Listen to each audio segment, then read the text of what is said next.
काय विचार त्यांची या जटाची मनोहर अंग प्रवाळी मद कळता देवी अतिशतकाळी ती झाली. काय म्हणून काय विचारता काय ते साधू सुगंध येत होता त्यांच्यापासून. बर त्यांच्या जटा तर अशा मऊ मऊ मऊ अशा प्रकारच्या जटा मऊ जटा तुमच्यासारख्या असे राग फासलेल्या जटा नव्हत्या. ते जाडी भरडी ती नाजूक ती साजूक अशा प्रकारची त्यांच्या जटा.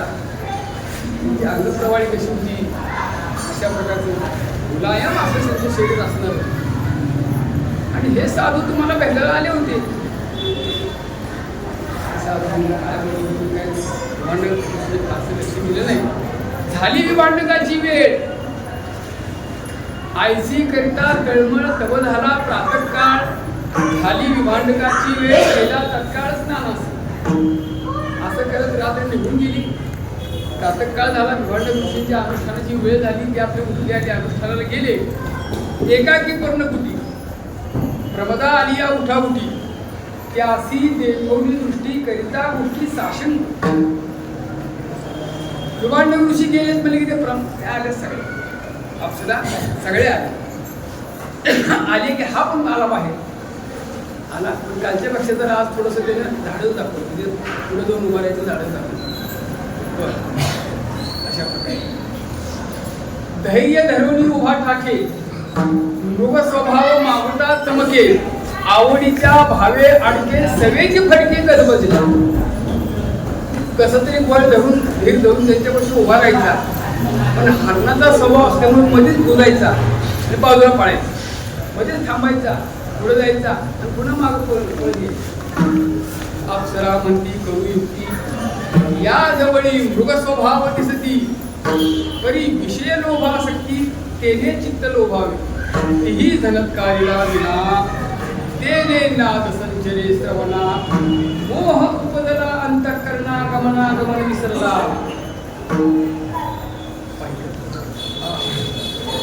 म्हणजे अरे हा तर सारखा लाजतोय घुसतोय पळतोय हरणाचा स्वभाव. आपण युक्ती करू म्हणजे काय आपले हत्यारं काढा पडले पाहिजे. आपल्याला म्हणू लागल्या आपले हत्यारं बाहेर काढा. हत्यारं म्हणजे अहो वाद्य. तुम्ही सतार आणली कुणी दिलरुबा आणला कुणी विना आणली. अशा प्रकारची निरनिराळी मोठी नाजूक अशा प्रकारची वाद्य आणून त्या वाद्यांचा झनत्कार ऐकल्याबरोबर मुळच त्याला पडली. शृंगाला मोह उपदला अंतःकरणा गमना गमन विसरला. आता जावं यावं हेही विसरून घ्या. मृगाचा स्वभाव पूर्ण भावे नादा अधीन जो जो ऐके गायन तव तव आपण नादिरुद्ध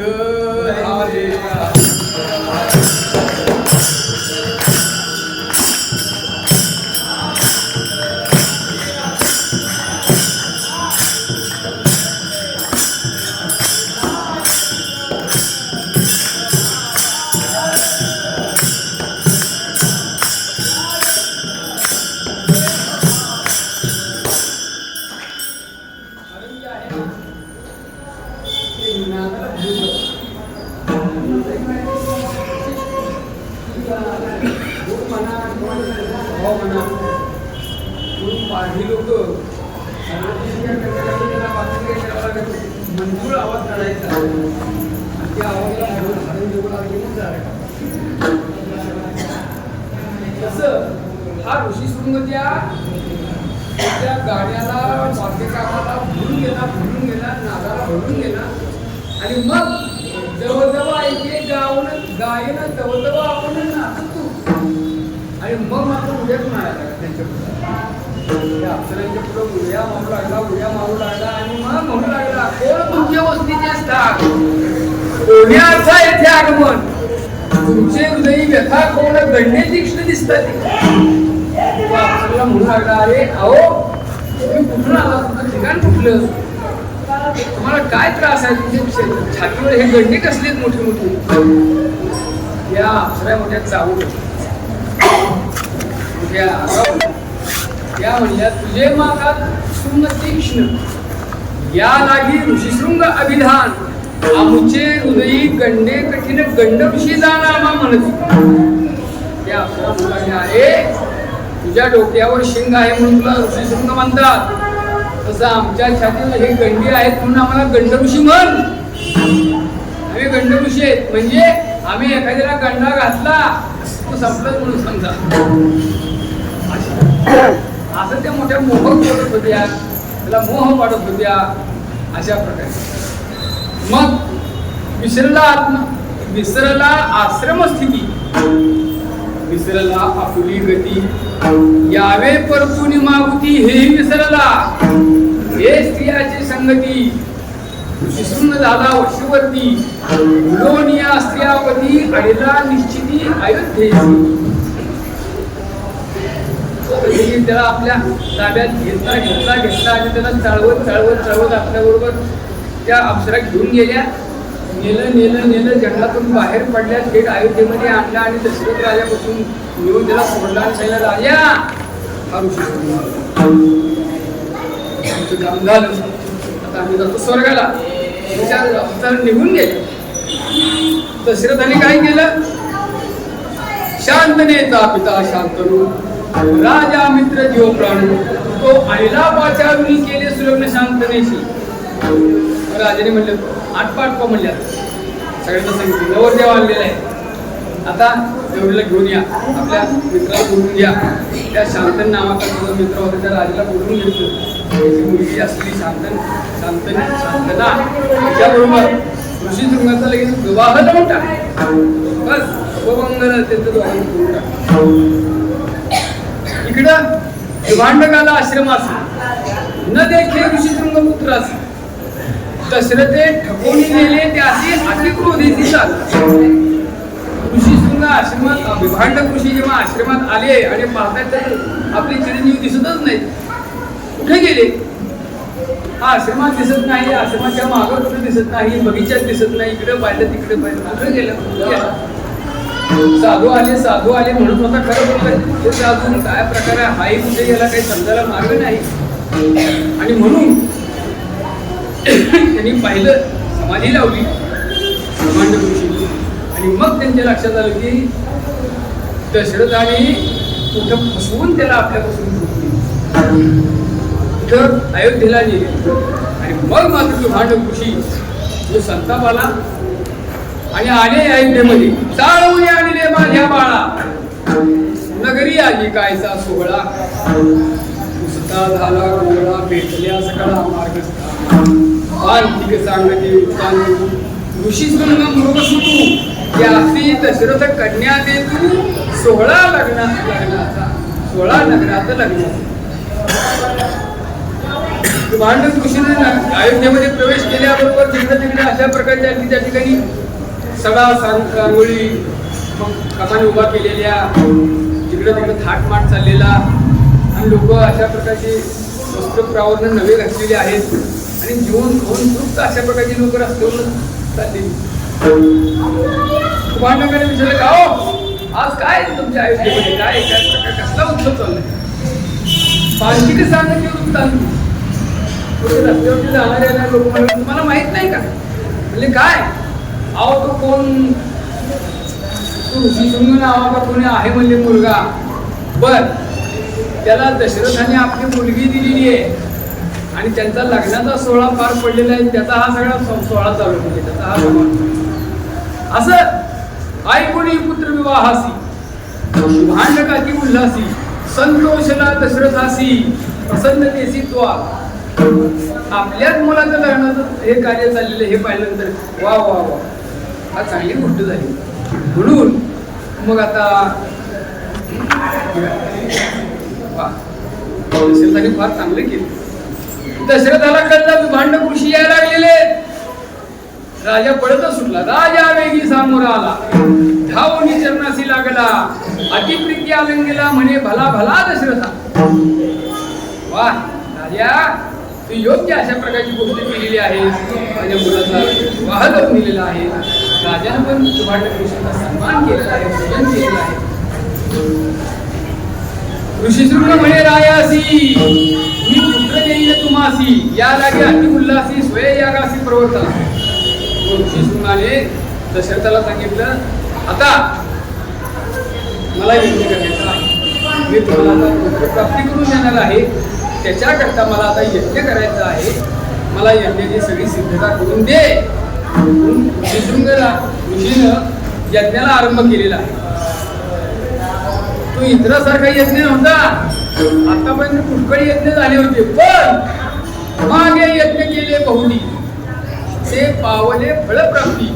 परी यज्ञी प्रगटे यज्ञमूर्ती ही केली ख्याती ऋषीशृंगे. ऋषीशृंगाच्या ठिकाणी एवढं मोठं सामर्थ्य होतं की यज्ञ करत असताना प्रत्यक्ष यज्ञातून यज्ञ देवता प्रगट झाली. यज्ञ पुरुष अशा प्रकारचे त्या यज्ञकुंडातून आलेले आहे. आणि हे पाहिल्यानंतर मग उद्रा येईल रघुपती, या लागी यज्ञी यज्ञमूर्ती, पायस पात्र घेऊन हाती ऋषीशृंगाप्रती गेला झाला. हा यज्ञ पूर्णांश पूर्ण द्यावा राजपत्नी उभा होऊन, गेले पूर्णांशी जाण पुत्रसंतान होईल. विलंबन करावा अदक्षण, तात्काळ करावा प्राशन, विलंबी उपजेल विघ्न, हे सांगून आपण अदृश्य झाला. यज्ञ देवता प्रगट झाल्याबरोबर त्याच्या हातामध्ये पायस पात्र होतं. त्या यज्ञ देवतेने ते पायस पात्र ऋषीशृंग ऋषीच्या हातात दिलं. सांगितलं, हे बघ, हा यज्ञ पूर्णांश आहे, हा प्रसाद आहे यज्ञाचा. हा प्रसाद या तिन्ही राजांना सारख्या प्रमाणात विभागून द्या आणि अजिबात वेळ न लावता तात्काळ तो प्राशन करा. जर तुम्ही वेळ लावला तर त्या ठिकाणी काहीतरी दुर्दैव निर्माण होण्याची शक्यता आहे, असं त्या यज्ञ देवतेनं सांगितलं. तो पायस पात्र त्या ऋषीशृंगाला दिलं. तो यज्ञ पुरुष तृप्त झाला. ते पायस पात्र हातामध्ये घेतलं आणि मग ते ऋषीशृंगाने दशरथाच्या हातामध्ये दिलेलं. तो पायस पात्र घेऊन हाती ऋषीशृंग दे रायापती, अशा प्रकारे. आणि मग तो यज्ञ भाग घेऊन हाती पुत्र प्राप्ती प्रसाद तुझ्या सांगे वशिष्ठ असे. विलंबन करावे असी, समभाग दे राहण्यासी, अविलंबेसी अतिशीघ्र. ऋषीशृंग ऋषीनं ते पायस पात्र दशरथाच्या हातात दिलं. वशिष्ठाला त्याचं रहस्य सांगितलं. 3 सारखे भाग करून तिन्ही राजांना पटकन देऊन टाका. जर तुम्ही याच्यामध्ये विलंब लावला तर विलंबातून विघ्न निर्माण होईल. त्या तात्काळ ते वशिष्ठाला सांगितलं. काही म्हणे वशिष्ठाप्रती, मी तव रायाची पणियंती, ज्येष्ठ भाग मध्ये प्रती गेले निवृत्तीराव. ते आता भाग वाटायचा प्रसंग आला, यज्ञाचा भाग प्रत्येकाला द्यायचा. त्यावेळेला कैकेयीच्या वशिष्ठाला म्हणले, अहो महाराज, वशिष्ठ महाराज, ज्येष्ठ भाग मला द्यायचा बरं का. तो ज्येष्ठ भाग मला द्यायचा, कारण मी राजाची फार लाडकी आहे. ठीक आहे तुम्हाला. वशिष्ठ म्हणत, तू सुनिया, ज्येष्ठ भाग ज्येष्ठ प्रती, तो केवी आणि कनिष्ठ हाती, तू झाली अशी राजाची पडियंती, परी ज्येष्ठ भागाप्रती अयोग्य. वशिष्ठ म्हणले, किती जरी राजाची लाडकी असली तरी ज्येष्ठ भागाची अधिकारी तू नाहीस. तो ज्येष्ठ भाग ज्येष्ठालाच मिळणार. जरी आंबोली हिरी आहाती, परी शालिग्रामा समकृती नव्हती, तू झाली अशी पडियंती ज्येष्ठ भागाप्रती अयोग्य.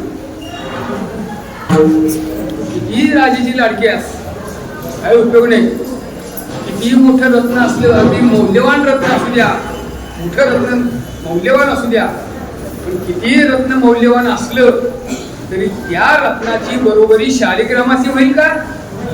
शालिग्रामाची योग्यता येईल का? किंवा अशा पद्धतीनं सांगितलं. मी गेले होते स्वर्गापर्यंत, म्या पाहिली स्वर्ग संपत्ती, ज्येष्ठ भाग मध्ये नाही आधी तो द्वेष चित्ती गुरु होता. मग ती काही पण पडली. अरे वा रे वा, अहो मी गेले होते राजाबरोबर स्वर्गामध्ये, ते सगळी तिथली संपत्ती वगैरे पाहून आली आणि माझ्या हाताला ज्येष्ठ भाग येत नाही. अशी कशी तुम्ही? नाथ महाराज म्हणतात जे न मानिती गुरुचे वचन. ही ओवी लक्षात ठेवा बरं का, सगळ्यांनी लक्षात ठेवा, फार महत्वाचं आहे. जे न मानिती गुरुचे वचन त्यासी तत्काळ होय विघ्न. हे जे अर्थीचे अनुसंधान कथानुसार, हे जे अर्थाचे निरूपण कथानुसंधान होता.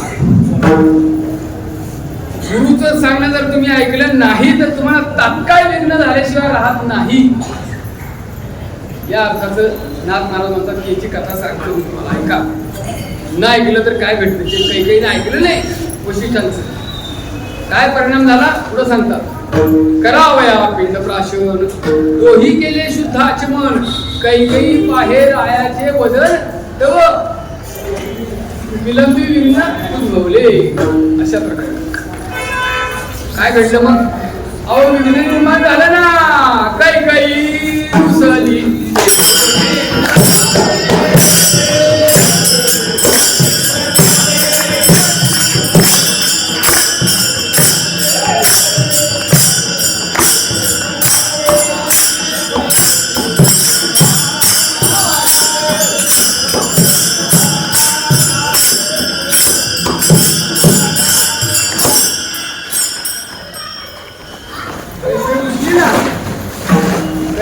आहे रायाचे वदन तव विलंबी विघ्न उडवले. काय घडलं?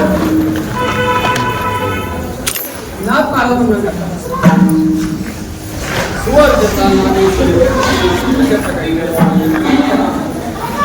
स्वर्गामध्ये सुवर्चता नावाची एक अप्सरा होती. तिला ब्रह्मदेवाने शाप दिला. स्वर्गीची सुवर्चता नावे बरं.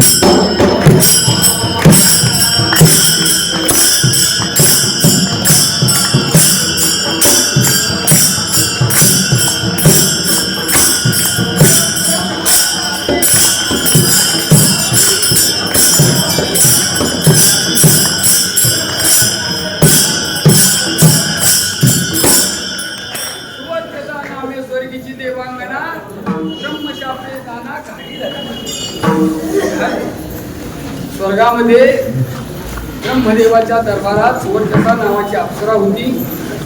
आणि मग तवती आली मध्यप्राशनी ब्रह्मयाने शापी. सुवर्चिता स्वर्गीची देवांगना ताल चुके तत्क्षणातिशी ब्रह्मयाने शापी. ब्रह्मदेवाच्या दरबारामध्ये नृत्य करण्याकरता आल्यानंतर तिचा ताल चुकायला लागला. का ताल चुकायला लागला तर ती दारू घेऊन तिचा नाचायला. ब्रह्मदेवाने पाहिलं, तात्काळ तिला शाप दिला.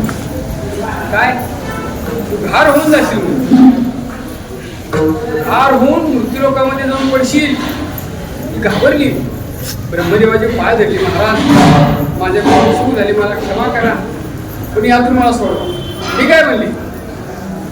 जेव्हा दशरथ राजाच्या यज्ञामध्ये असणाऱ्या यज्ञ जो आहे यज्ञभाग, त्या यज्ञभागाचा त्या पुरोटावंशाचा स्पर्श जेव्हा तुला होईल तेव्हा तू या घारीच्या योनीतून मुक्तता होईल. तोपर्यंत तुला घारच घेऊन फिरावा. तो 80 सहस्रे वर्षे वरी भ्रमे अयोध्येचे महाद्वारी भाग देखता करी झडप मारी तात्काळ. यज्ञ भाग देखता करी झडप मारी तात्काळ. मग ती घार 80,000 वर्षे अयोध्येच्या महाद्वारामध्ये घेतल्या घालत होती. आणि आता कैकईने जेव्हा अशा प्रकारचा तो अट्टास धरलेला होता, नृसिंह बसली, त्यावेळेला तिच्या हातामध्ये तो भाग यज्ञाचा भाग दिलेला होता. तो भाग त्या घारीनं पाहिला. जसा पाहिला तसा तिने आकाशातली जी झपाटा मारला जोरात. तोंडावरी धडपली पाखी, हात ओरबडले नखी, भाग घालून या मुखी गेली काय की गाडण्यास. आता ही वेळ आपली योग्य आलेली असं पाहिल्यावर त्या घाईनं झपाटा मारला. तोंडावर तिला आपल्या पंखांना झपाटा मारला आणि तिच्या हातातला जो अशा प्रकारचा यज्ञ भाग होता तो यज्ञ भाग आपल्या पायाच्या नखाने उचलला. नखाने तिला ओरबडलं आणि काही काळाच्या आत ती गेली सुद्धा वर. आकाशात निघून गेली. लागता पाखाची झडे कैकई उलथुनी क्षिती पडे, भाग गेला मग रडे रायाकडे पाहू.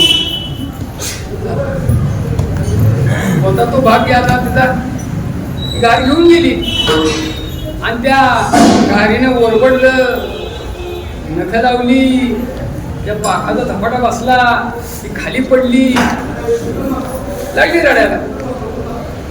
जो जोरात रडायला लागली. दशरथ राजा तिथंच होता.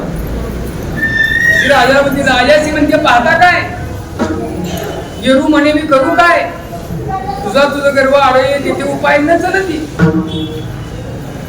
राजाला म्हणले, अहो बघता काय म्हणली, ती घाली आला की मला भाग. राजा म्हणला, मी काय करू आता, तुझ्या नशिबात तसं होतं झालं बस.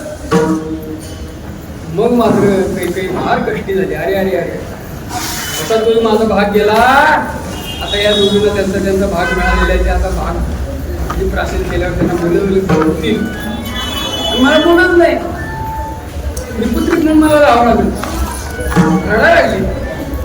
रडायला लागली. कौशल्या कशी कशी राहली. चौथी भाव नाही मानसी, ही अर्धार्धी निज अशा प्रकारे. बाप सत्संगाची शुद्धी तैसी बुद्धी सुमित्राची. कौशल्याला पाहिजे कैकेयीचा भाग घेतला, आपला अर्धा भाग घेतला, कैकेयी घेतला, माझ्या चांगला आहे. तर कौशल्याने अर्धा दिल्यानंतर मग ती सुमित्रा तिथंच होती. तिनं पाहिलं ज्येष्ठाने आपला अर्धा भाग दिलाय, तिने आपला भाग अर्धा घेतला सुमित्रेने. तिला कैकेयीला सांगितलं माझा पण अर्धा भाग. दोघींनी आपला अर्धा भाग त्या कैकेयीला दिला. वशिष्ठ म्हणले, आता तरी लवकर घ्या, नाहीतर अजून काहीतरी विघ्न येऊन बसेल, घ्या म्हणले पटकन. मग दोघी केले शुद्धाचमन. लागताना अर्धक्षण कैकेयी कैकेयी भाग प्राशिता जाण अतिउद्विग्न ते झाली. दोन्ही अर्ध जब घोटी तव ते बैसले तिचे कंठी, गिळू जाता अतिसंकटी घोटिता कंठी घोटेला. भाग दिवचे नव्हती स्वतंत्र, परभाग गिळले सगळे वगत्र. पांढरे झाले तिचे नेत्र व मनोद्गार ती झाली. वशिष्ठाने अशी घाई केल्याबरोबर त्या दोघींनी आपापला भाग प्राशन केला, गिळून टाकला. त्या कैकेयी दोघीचे दोन भाग घेतले, एकदमच तोंडात टाकले. गिळायला गेली तर ती कुठे खाली, कशातच अडकून बसली. धड पोटातही जाणार, धड बाहेरही येणार. डोळे पांढरे व्हायची वेळ आली. काही केलं सगळी करायला लागली. आता काय करावं. दोन्ही अर्ध रुदली घाटी, ऐसे वशिष्ठ टेकले दृष्टी, मंत्रोदक दिले उठा उठी, मगजे घोटी विभाग. ते पाहिले वशिष्ठ अरे ते काही कशाच्या खाली उतरा ना, ताबडतोब पाणी मंत्रून दिलं थोडं पाणी, ते घे. पाणी घेतल्यानंतर मग ते अशा प्रकारे तिघीनेही यज्ञाचा तो भाग प्राशन केलेला आहे. वशिष्ठाने दशरथाला सांगितलं, वशिष्ठ म्हणे रायासी धर्म मर्यादा आहे ऐसी, डोहळे पुसावे स्त्रियसी, जे मागती ते त्यासी द्यावे तुम्ही. कुलगुरु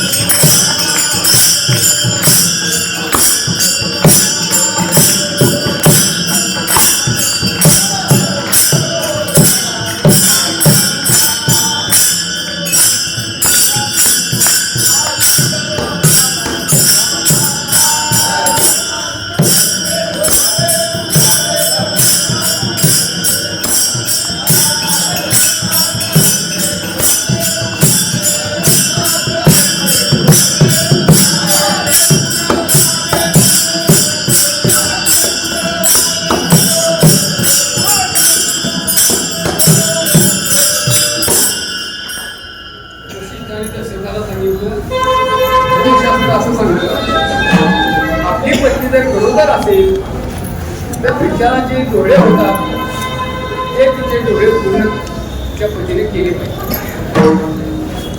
ते ऐकल्यानंतर राजाला मोठा आनंद झाला. ऐकून या आईचे